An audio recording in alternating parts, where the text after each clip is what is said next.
Max Keiser, looking here, 4 or 5 years of austerity measures have failed to stimulate the European economies on a whole. How can economies be stimulated and then create jobs at the same time if there's a global slowdown occurring?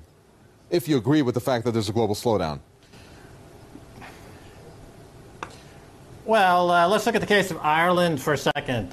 A few years ago, the Irish public debt was virtually non-existent. Then one of their banks, Anglo-Irish, ran up debts that were 10 times the country's GDP. They went bankrupt, and the Irish government decided to move those debts or guarantee those debts onto the balance sheet of the citizen. And then they started imposing austerity measures to bail out Anglo-Irish Bank and their unsecured debtors. So this pattern is what we've seen play out all over Europe. You've got these debts that were incurred by banks. They can't pay the debts, and the governments are doing the bidding of the banks by transferring these debts to the public and then imposing austerity measures. We saw it in Argentina. Citibank was in Argentina back in the late 80s, early 90s, or late 90s to 2000. And they went bust, basically, and the government forced the citizens to pay off Citibank's debt. So that was the model.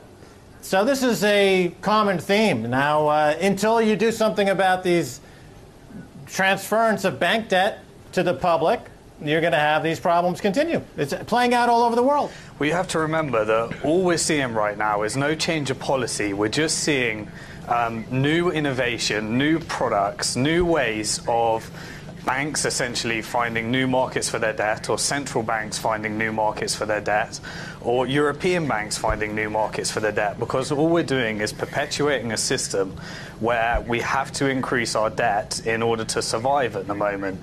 Because as Max said earlier, we're just transferring banks finding markets for their debt and then secured by the government, and then the government trying to find a new way of bailing out the banking system.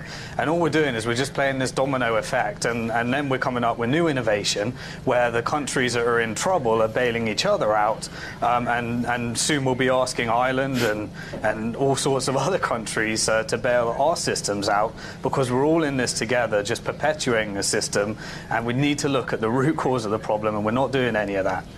Well, to follow up on what was just said about finding new markets for debt, to fine-tune that a little bit, they're finding new ways, innovative ways for the banks to sell debt back and forth to each other without having to increase their reserve requirement in any way, in fact, reduce their reserve requirement.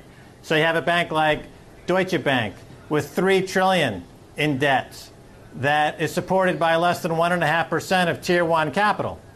So you have less than a 1 or 2% fluctuation in the value of those assets, and the bank is technically bankrupt. These banks in Europe are technically bankrupt. Their balance sheets, if you were to freeze frame them and forensically look at them, you would find that they are without any collateral whatsoever. They're only supported by the illusion of whipping these debts around in the washing machine that is the euro money laundering system to keep themselves going. And like, for example, they introduced the European Stability Mechanism. This just means that the same debts that were swapped amongst banks 6 months ago are being swapped again into a new lending facility that's collateralized by the same banks. This is the very definition of a Ponzi scheme. This is what put Bernie Madoff in jail. And this can continue on additionally, because what will happen is that once they establish a European-wide central bank in Brussels to mimic what's happening in Washington, D.C. with the Federal Reserve Bank, and then once that game runs out, then the Federal Reserve Bank and this new European central bank in Brussels will create a new global central bank. And they'll do the whole thing over again.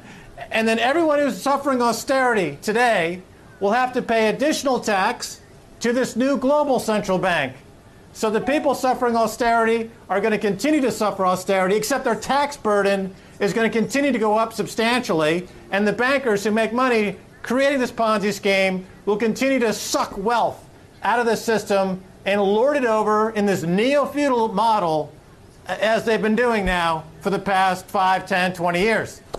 Max Keiser, but in between the lines here, it would be positive to see what actually are on the books of these different banks. Are there hidden costs? Because it seems like, for example, with banquiers, when we hear about the bailout that they needed, do these countries know how much their banks have on paper in terms of assets, in terms of funds, before they can reach out and bail them out? Or are these debts going to all of a sudden surface in the news that they owe this much more? If you can elaborate on that more for us or give us examples. Well, no, they don't know how much debt these banks have. It's part of what's called the shadow banking system. The shadow banking system in America is estimated to be over $16 trillion. So it's in excess of the entire GDP of the United States. And this is true throughout the world. There's $800 trillion in derivatives that are part of the shadow banking system. The entire globe GDP is, call it $50 trillion.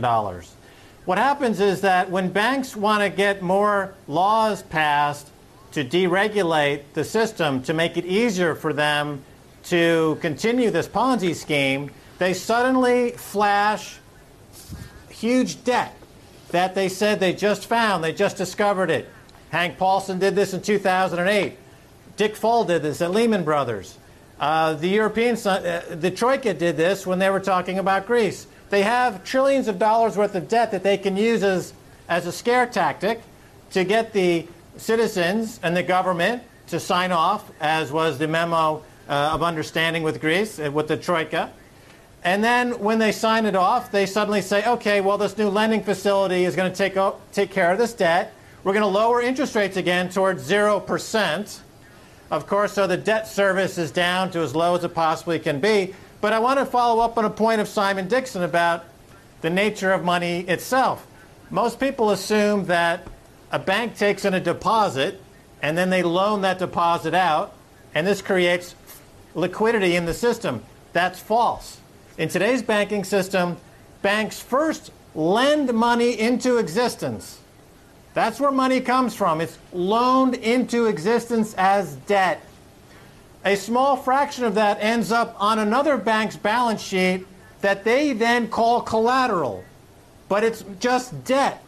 There is no hard collateral. That's why at this time around the world, there's a mad scramble to try to reclassify gold as a Tier 1 asset, because that's the only unimpingible collateral that you can have at this point to solve the fact that none of these banks have any collateral that's worth anything in a resale market. They are all technically bankrupt. And this is what they discovered in Iceland, which is why they had to let the three banks, the major banks, collapse. The currency collapsed, the economy collapsed. But now they're growing again because they went through that moment. They realized that they had this huge problem.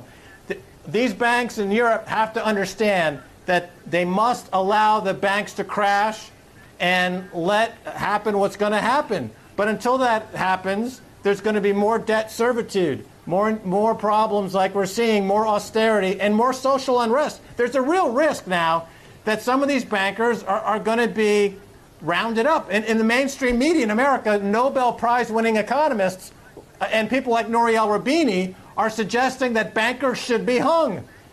You know, I said that on this show 3 years ago, and people thought I was being, exaggerating. But now Nouriel Roubini is calling for bankers to be hung.